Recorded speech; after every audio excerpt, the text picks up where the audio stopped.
Broadcasting from the business capital of the world, this is the Podcast Business News Network.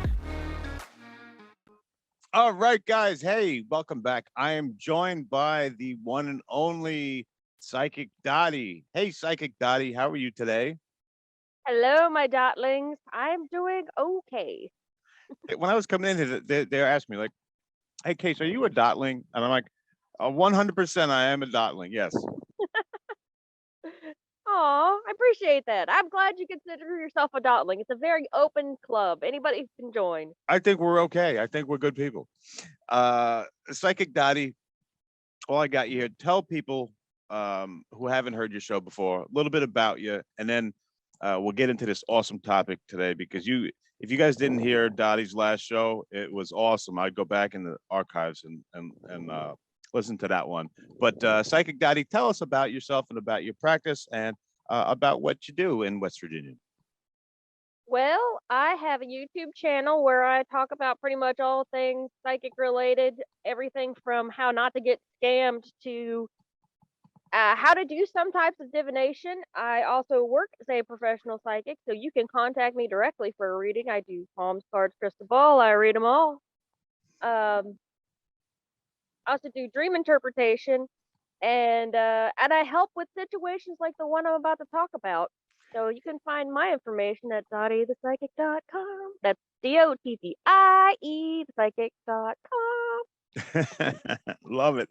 And I've been looking forward to this because Psychic Dottie is going to tell us.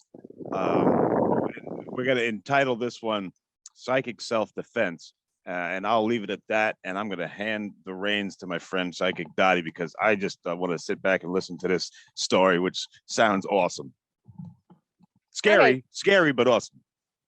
So there are ghosts out there, and for the most part, they're not that bad to deal with. They're people who are just simply not alive anymore. There are spirits out there that couldn't care less one way or another. There's spirits that you can interact with, and the Fae are those spirits. They are just like people. They are as capable of maliciousness as they are kindness, and if you're disrespectful, you get what you get. So we had a group of them move in next door, like a group of. Go ahead.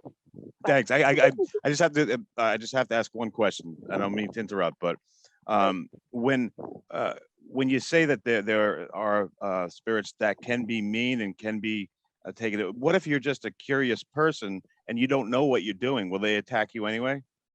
Here's the thing, like there are things that feed off of causing, they feed off of, anger and pain. It is an energy source. We're putting off energy all the time. When you're in a room full of happy people, it's almost infectious. You start putting off more happy energy. If you're around somebody who's an asshole all the time, then you start to become an asshole. It's that sort of thing. And so there's spirits that have come to use that as their primary source of energy. And so I won't say that they can't hurt you, because I have been in some situations where people have gotten scratched and stuff like that. I can't think of any off the top of my head, but you can watch it on TV all the time where people get scratched and stuff. I just heard about that, something like that. So this is a real thing. Yeah, it happens. It happens. Okay, I just wanted to ask that, and I'm gonna be quiet. Sorry. So, because I interrupted you. So you were saying that that's all right. Yeah, I just wanted to clear it up in case people, are beginners like me and they didn't know that happens. Yeah. Okay. So yeah, there are spirits that feed off malicious energy. They feed off of negative, low energy, like fear and anger and rage, and so they do what they can to get that out of people. Because by virtue of having a pulse, we're a pretty good energy source. You see them, dogs, cats, those are another thing, because they'll do the same thing to the dogs and cats. So when you've got a really, really bad haunting, the cats and dogs will also react. But there's also other stuff that is not there feeding off our energy. The time I got grabbed, I'm pretty sure was actually a fae. Or she. I think they were actually called she. But like fairies and gnomes and people under the hill are so they're people. They make great neighbors once you make friends with them, but they command a certain level of respect as a good neighbor does. And a group of them moved in, like sort of this we had this really pretty patch, and we started growing all these mushrooms and started getting a little, I don't know, you started to have a different feel, and they just moved in. But they moved in with somebody that that I had a problem with, like the neighbor. And because the neighbor had a problem with me, and they kind of moved in with the neighbor, they kind of saw that neighbor as their friend, so they saw me as an enemy. They started harassing me in the middle of the night. And one night, um, I woke up. I was out. This is a night terror. It was a full on night terror. I just see all this hair all over me, and I could feel the hands like crawling across my body, like going in all directions you wouldn't want hands to go, like Oh man. all over me. And I woke up and I could still feel them on me. I had to physically, it felt like I threw this thing off. Um, I got the upper hand. Like I ended up ripping a chunk of hair out, but it dissolved in my hand. Like I didn't, it just like back into the shadows. It left me alone after that. Whatever I did to it, it was not brave enough to try a second time. But that rattled my bones a little bit. And there was a couple of times like I did end up like going over and making an offering of honey and milk and playing Lorraine McKinnon. They like music. They like to have a good time. And now they're great neighbors. Like I'll go over there and just sit and hang out with them. But there for a while they were ready to go to war, and I'm like, let's not. Wow. Let's I, not I go to war with the Fae. I like my stuff left where it was put. I got a million questions. So after it happened, did you go tell the person that you were living with? Did you tell them? What did they say? No, I didn't deal with them at all. Like as far as they know, I don't think they know what happened. I really Okay. don't think if they did, but I went and talked with the Fae. Like I went over. You know, it's like going and making peace with a neighbor. It's exactly like making peace with a neighbor. You go over, you bring something nice, and to give them, you sit down and you talk and you figure things out. And if you treat them with respect, if you treat them like a thinking being, a sentient being, then they may not always give you the same level of respect, but they're gonna act like people. Psychic Dottie, I'm a little confused. You would tell me about like the gnomes and the fairies, and now are they? I know they have energy, but are they of this world? Are they dead, or are they? Um, They're what's on a like they're kind of hard to explain. It's almost like there's an old tradition of not hanging out in doorways and places because they are like their places the liminal spaces. So it's like this in between world. It's very difficult to kind of really explain. Like if you go back and you read like Arthurian legend and things like that, and they talk about how in the fairy world time moves differently, things like that. Um, so they're basically it's almost like they're in a parallel universe that bumps up against ours, and we can interact through it. oh, but only some of us can. I think that I think they also choose when to interact with people and when not to. So a lot of times people who can't interact with them, it's not so much that they are incapable of perceiving them, it's that they're not being allowed to because Hmm. they are a part of the earth, and so they just fade into the background if they don't want to be seen. They come out, they move your stuff, they do stuff to drive you crazy, and then they fade back into the woodwork, literally. And when you went over to speak with them, is it just because you have the ability to have this deeper understanding where you can contact with your psychic ability, whereas me or Mr. Producer, we couldn't do that. But you're able um, any given time to go over and say, hey, let's sit down and I got some honey, I got some milk, I'm your friend, let's talk about this. I think you may want somebody to go over and introduce you But I don't see why you couldn't. Here's the trick: is it's more about being willing to be just a little crazy and not worry yourself about what you actually think you're hearing or not. That's a big thing. Is getting past the idea that, oh, I'm just crazy, because that's a stopper. That's how you stop up your psychic Well, you ability. don't believe that. I don't believe that. I'm that would say that, someone who says who would say something like that. That's somebody who thinks they know everything. Right. Do you know anyone who knows everything? I don't. Nope. I naturally assume that I'm just kind of batshit crazy, and that's where I live. Me too. Okay, no problem. No But problem. But yeah, no, you could. They can hear just fine. They can hear just fine. So even if you're not able to have like a sit down conversation with them, you can still have a conversation with them. Like your stuff will get moved. Like, you know, if you say you want to make peace with them, like your stuff keeps disappearing, like jewelry. They like shiny things, jewelry, your keys, things that are enough to annoy the crap out of you. Like, because if they want to go after you, they're gonna go after you like that. Like, what is it? Something that they keep moving all the time. So if it keeps getting moved all the time, I can easily stow it somewhere, watch them lose their mind looking for it, and then put it back where it was originally. Even though they checked there twice. That's great. I never know. Here's the thing: I can never tell if it's my ADHD or the Fae, because I'm like, okay, I don't care. Can I just have my keys back at some point? But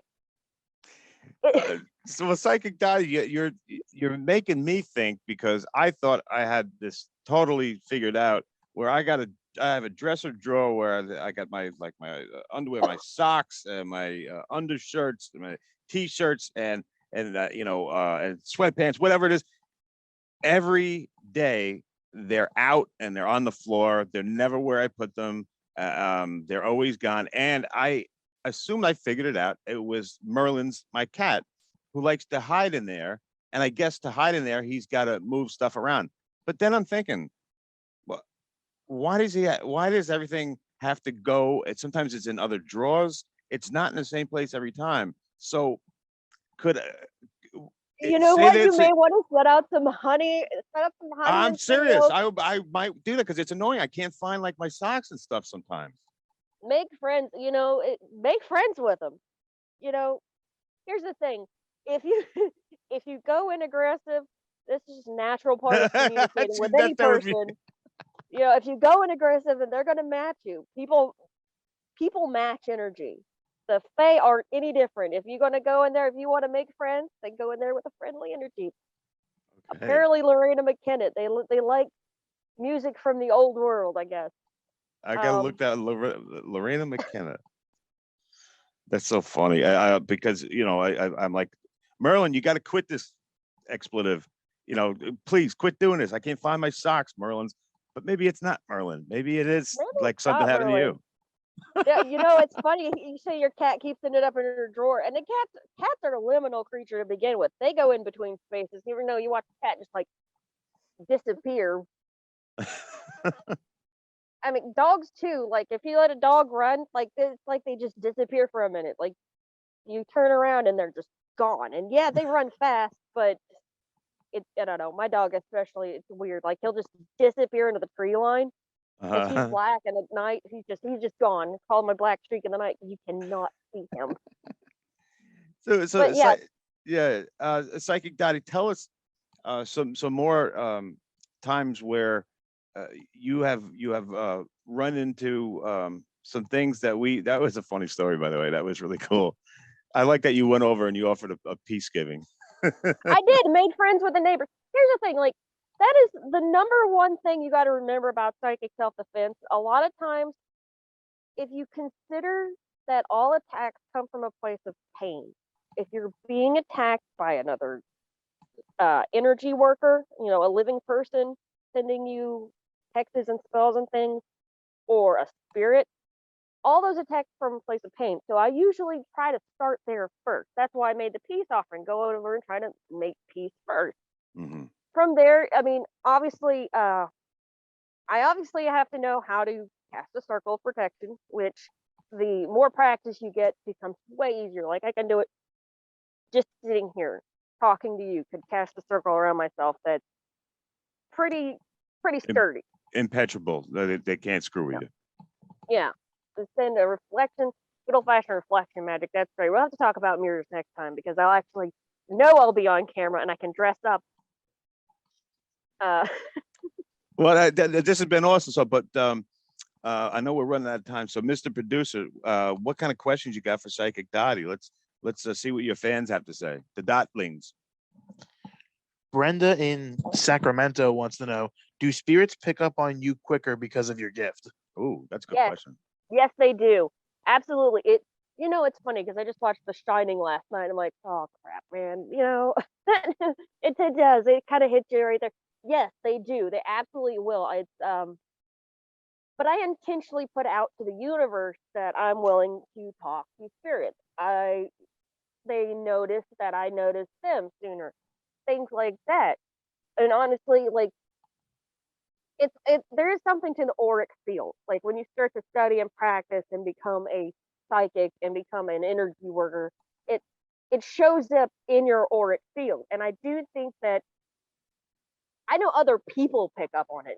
Cats and dogs pick up on it. So it makes perfect sense that the spirits, the people who are kind of direct in my way, would pick up on it. Like my poor mom would have spirits coming from literally all over the county. Would just zero in on our house. It was always popping.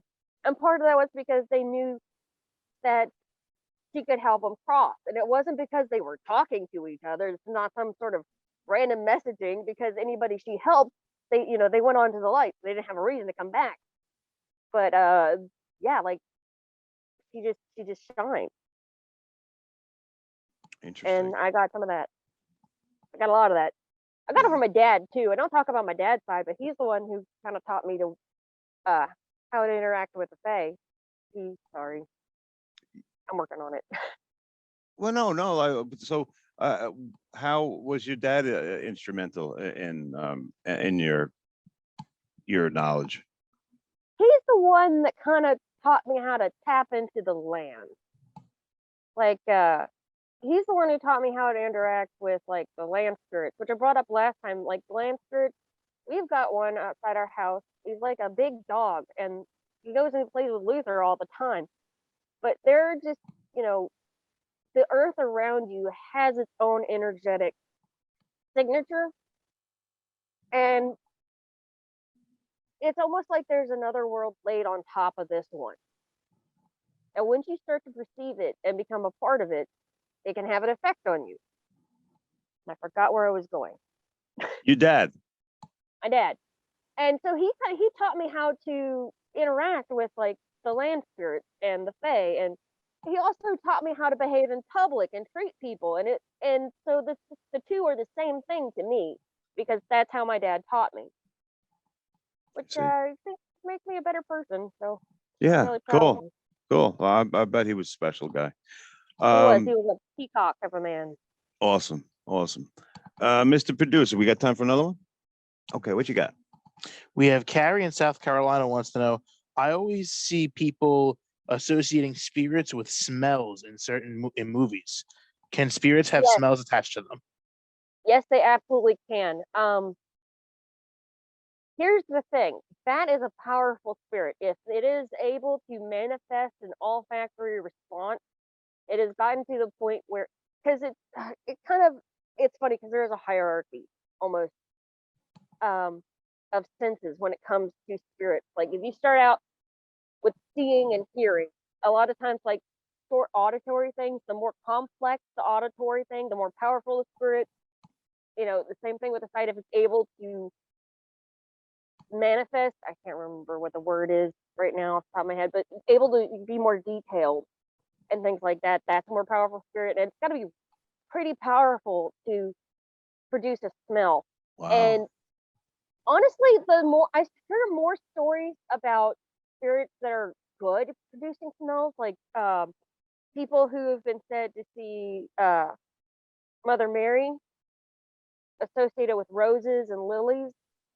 My dad every now and again I'll smell cigar smoke. Makes you think of him. As was he? Of course, he was a cigar smoker. I take it. Cigar smoker, yes. Yes, he was. He loved his cigars. It's So got a occasionally comforting thing, probably, when you smell that. it is. It very much is. Yeah. Now, on the flip side, if one of the things I did notice when my house was uh, back in the day with my ex, and I'm pretty sure I was first. That's a whole other conversation. But every now and again, we'd smell rotten meat. That is a bad sign. That is a very bad sign. If you have associated a bad smell with a spirit, like rotten meat or sewage or things like that, Oh wow. you're gonna need help getting rid of that thing. Don't try to do that on your own. You're just gonna entice it. Wow. So that happened, but the living situation wasn't good back then. No, it wasn't. It was a very bad situation. Is It that where was it when came I had from? extricated over myself. I honestly think that I'm pretty sure it was set on us. Like there was a person very close to my ex-husband who was jealous of us and had the skill and the talent required to properly set up a curse. Like honest to God, to properly curse somebody, um, I have only ever met maybe three or four, well, four people. Okay, I guess I know more people than I thought I could. But it's high hard magic. Like it's not something that you can just do off the cuff. It's not something if you're new to this and you try to curse somebody, it may stick to them, but it's probably also going to stick to you. So being able to cast it without being caught, without it going right back to you, takes a lot of skill, a Wow. lot of real practice. And so I know, and here's the thing, because it was so well laid, I couldn't figure out who it was until after I broke it. Once I broke it, which meant that I had to basically abandon my whole life. I had to leave my ex. I left my career and my house. Like, and Wow. I'll never forget. Like, there were 50 vultures that day over our heads. Like, just vultures get such a bad rep, but I associate them with curse breaking. Like, vultures and crows get a really terrible rep, but they are Mother Nature's cleanup crew. And if you break a curse, you are bound and determined to see a bunch of vultures. They eat that Wow. dark energy. That's so interesting. Wow. It's wild. Like that's just some personal observation there. I don't know if you'll find that in a book, but that's what happened. That's incredible. So, we got time for one more? Okay, Mr. Producer, got one more. Good question. Thank you for that one. We got one more here. We're on with Psychic Dottie, everybody. Sarah in Buffalo wants to know, what is a poltergeist more angry than a normal spirit, or is it just more aggressive? Here's the thing. It's neither. It's more chaotic. It's not even a lot of times poltergeists, if you notice, they're not necessarily aggressive. It's random moving. A lot of times, poltergeists are more associated with a psychic that has not developed their talents or somebody who has not learned to ground properly, things like that. It's somebody with a lot of raw talent that has neglected or denied that part of themselves. It'll come out in, it's like an overpressurized hose. Eventually, something's got to break. And Mhm. I think that's part of why a lot of times, if you've got a poltergeist, you've either got an angsty teen in the house or a woman going through menopause. Oh my Big, God. well, there's a lot of it's a lot of emotional change. So you're charged, you've got more aggression, you've got more. There are things chemically going on with your body that make Yeah, you more prone to be emotional. gotcha. Yeah, makes sense. Guys, I've been speaking with Psychic Dottie. Psychic Dottie, we're out of time. Another great show. But let me give you the last word and let people know how to get a hold of you. I always have so much fun with you. Thank you so much. Yeah. You can find me on YouTube. I actually have a video where you and I had talked before coming out tonight at 8 o'clock on my YouTube channel. That's Dottie the Psychic on YouTube. You can find me on Facebook, Patreon, a bunch of other places that I can't remember off the top of my head right now. So any of you witches and bitches looking for help in the psychic realm, you just look me up. Dottie the Psychic. I love it. Travel Psychic and Dottie, talk thank you to so me. much. Thanks for everyone who wrote in, and we'll be right back. Are you looking for even more of the podcasts and hosts that you love? The Podcast Business News Network is proud to announce that you can now listen live on the MyTuner Radio and online Radio Box apps for iOS, Android, and the Amazon App Store. Or check us out online. Search for Business News Network on mytuner-radio.com or search Podcast Business News Network on onlineradiobox.com/US so you don't miss a minute of the action.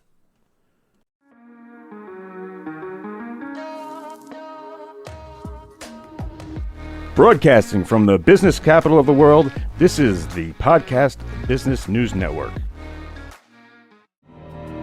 For nearly 2,000 severely injured veterans, everyday life has become filled with barriers. Day-to-day simple tasks can become pretty daunting. I have to carry my chair up 2 flights of steps or have somebody do it for me. What scares me the most is just the falling. When I'm struggling with my house, I think, to have that one great barrier just knocked down, it's crucial. Home for Our Troops is a wonderful nonprofit that builds a Mortgage-free, fully adaptive, handicap-accessible house. And there's no catch. It'll be our very first home that we've ever owned. This is a game changer. This is where your life begins again. We need you to join us in completing this important mission. Please visit hfotusa.org and help build homes and rebuild lives. Because of you, everything's going to be okay.